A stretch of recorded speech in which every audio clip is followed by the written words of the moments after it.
The Story of Civilization, Part 2, The Life of Greece, being a history of Greek civilization from the beginnings and the civilization of the Near East, from the death of Alexander to the Roman conquest, with an introduction to the prehistoric culture of Crete by Chapter 23, Greece and Macedon, Section 5, The Ascendancy of Rhodes.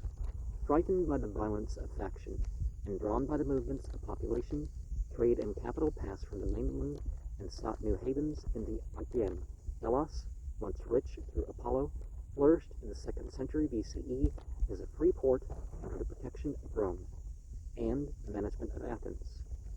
Did they mean that the cult brought that degree of wealth to them? The little isle was crowded with alien merchants, business offices, palaces, and hovels, and the diverse temples of exotic faiths. Rhodes reached her zenith in the 3rd century BCE, and was then, by common consent, the most civilized and beautiful city in Hellas. Strabo described the great port as so far superior to all others in harbors, roads, walls, and improvements that I am unable to speak of any other city as equal to it, or even as almost equal to it.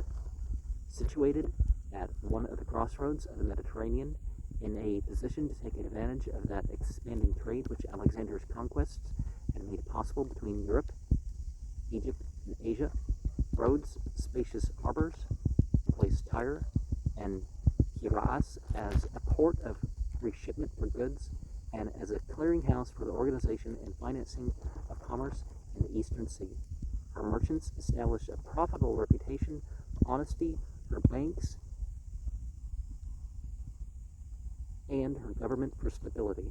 In a world of treachery and change, her powerful fleet, manned by her citizens, cleared the Aegean of pirates, maintained an equal security for the merchant vessels of all nations, and established a code of maritime law, so ably devised and so widely accepted that it governed the Mediterranean trade for centuries and passed down in the marine law of Rome, Constantinople, and Venice.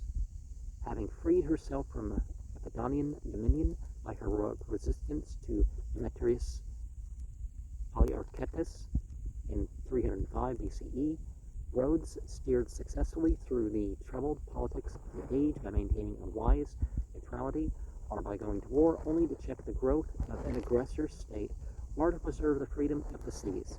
She united many of the Aegean cities in an island league and exercised her presidency so fairly that no one questioned her right to lead.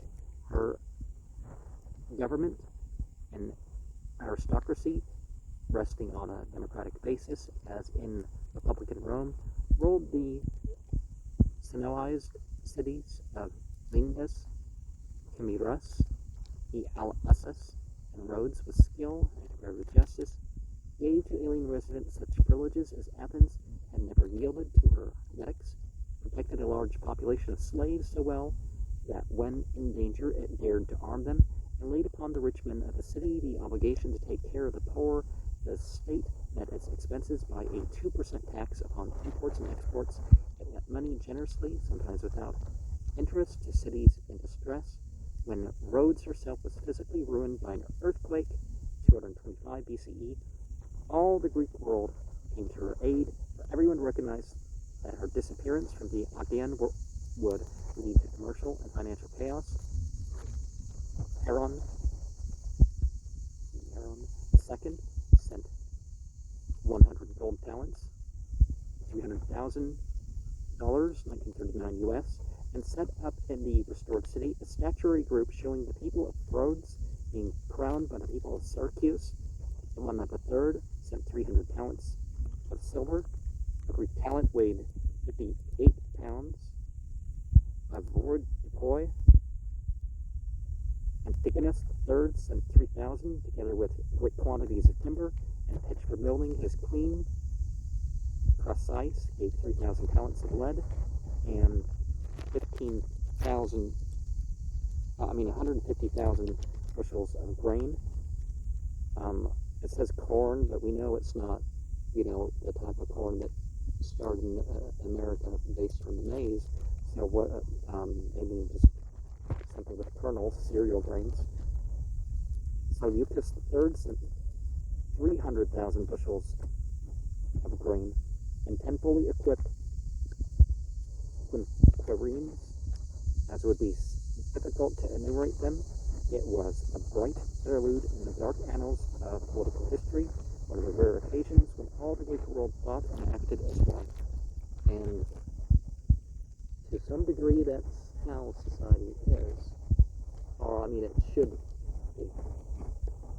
And, yeah, to some degree, that's how it is.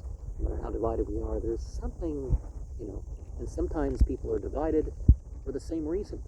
They're doing this, another person's doing this, and they're even at each other's throats to the point of war, but they're doing it for the same reasons.